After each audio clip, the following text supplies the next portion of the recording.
Okay, so I'm seeing a lot of videos with quite similar sentiments that the game Spark Dragon Ball Spark and Zero or online is toxic, the community is toxic, it's not fun. And I made a similar video before as well.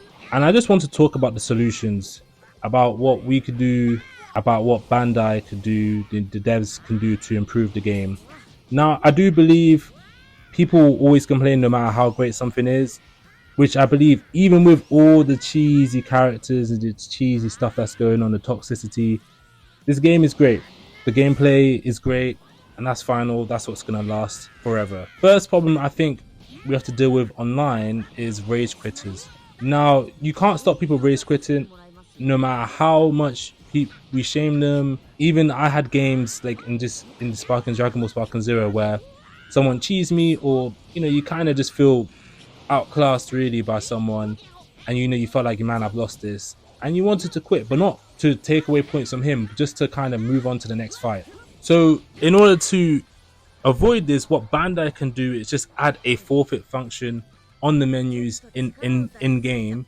And I think you'll see a lot more people, instead of people not getting their points, now people are forfeiting, so the points now automatically goes to the person who didn't forfeit, and therefore people are going to be less frustrated with the fact that people are rage quitting. Because if you're beating someone badly and then they forfeit, now you're not going to be frustrated at that at all. You get to go to the next match. And also they need to really figure out a way, because again, this is a long-term solution, but there will still be people who try and actually just turn off their console or try and disconnect in another way to then stop their opponents from getting points and also stop them from losing points. And so this is where, okay, now Bandai needs to figure out a way to say, okay, who's the person that's still on the game? Because every time someone's rage quitted on me, I've still been on the game. I go right back to the battle menu. Whereas the other people who are rage quitting, who are disconnecting, probably aren't on the game. So they can figure out something technical in order to figure out, okay, cool, which person in the battle actually quit, and then make them lose points, and then make you gain points, rather than do this thing where it's kind of like an open threat of, if you continue quitting, there's going to be penalties. You're still seeing people quit. I think the second solution that we have to this game is after image spammers, and I only recently found out after image lasts about 15 seconds. Sometimes it doesn't feel like that, because it's like you feel like you can't hit your opponents forever. But make the after image strike cost higher, or to cost higher skill points, or slow down the skill point counter. I brought this up before, but I really do feel like the skill point counter goes up way too quickly. If you slow this down, this will then slow down the use of after image strikes, like an after image strike users, and this after image and all those type of skill point moves in general. Like in Dragon Ball, after image only used once or twice, if related to the actual anime. It's not used 20 times in a fight. Slow down the counter, and this will also help against the instant sparking mode spammers, the people who love to use power up to the very limit, whatever it's called. This will stop them as well. And this takes me to my third point: increase the risk of using sparking mode. You're seeing a lot of people abuse the sparking mode mechanic. It really does make you very overpowered. It's a move that you can turn the tables on someone. If you're losing, you can do a lot of damage, or your character's very fast. It's very hard to counter against. Great. All those, you can keep those, right? But you have to add some risk to that. There should be some risk to using sparking mode. In Tenkaichi, there was something called burnout mode, which it puts a debuff on characters after using the burnout mode. In Dragon Ball, I'll go back to the anime, someone could charge up to max power and use the attack, but they wouldn't be unaffected, they'll be very tired. So you have to have something called key sickness. There, you've increased the risk of using sparking mode, because now when they've gone to sparking mode, they're tired, and now if you're able to dodge their ultimate attack, or just weather that tide of sparking mode, then you are now allowed to do damage to them. But also, you keep the advantages of sparking mode very big. It is very overpowered, but you have to have it's high risk, high reward. And this goes to my final point. other certain moves like after image strike or instant sparking mode, you should add a penalty.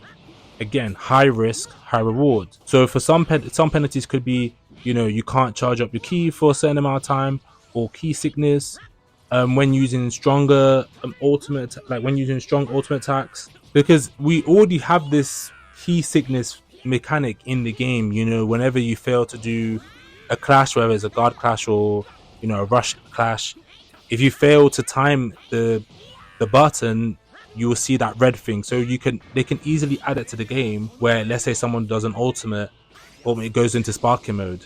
And also, please Bandai, please, can you take off after image strike, after image, instant sparking modes like power up to the very limit or whatever off? Take them off these overpowered characters, the top characters, and you know who they are. You made them overpowered.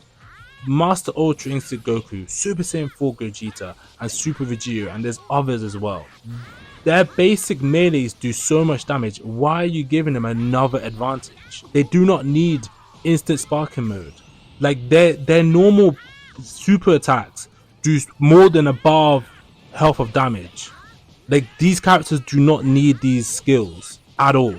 Now, obviously, there are more problems like input delays or having to let go of R2, L2 whenever you're trying to do a super attack, or ultimates at times, or super counters being very hard to pull off, but that's very understandable, especially online. But remember guys, if you are having issues online, this is not a problem exclusive to Sparking Zero. Unfortunately, with online games, there's going to be cheesers, there's going to be cheaters, there's going to be sore losers, and there's going to be very boring fighting styles where you're honestly questioning, is the opponent having fun playing like this? And I said this in the video before, but on ranked is a competitive mode. Competitors will do anything to win the competition. If you don't like it or you can't handle it, there are other game modes. You can go offline, and you can hope that Bandai do make some changes to make the game better, like removing these stupid skills of these super overpowered characters, or get better at the game. Get better at countering what you hate. If you hate people that go into instant sparking mode, go into training mode and train against the CPU on instant on sparking mode, and get better at defending it. But again, the choice is yours. But I feel like to call the game trash, call the community toxic, or these things are exaggeration. The gameplay is fantastic, and that will live forever. The community is pretty much this is pretty much the same in majority of games that have online game modes. You know, I came from the FIFA community, and you know, it's pretty much the same. People are using the most overpowered or the most meta things. Call of Duty is the same, it's toxic, and there's even you know, trash talk, racism there. So, you know, wherever you're gonna go online, there's gonna be people, there's gonna be bad apples. There's gonna be other people, sheep, that try and follow the meta and use that to try and get up the ranks. It is what it is. Just don't let randoms do not enjoy the game. And yeah, let me know what you think about these solutions, and have a great day.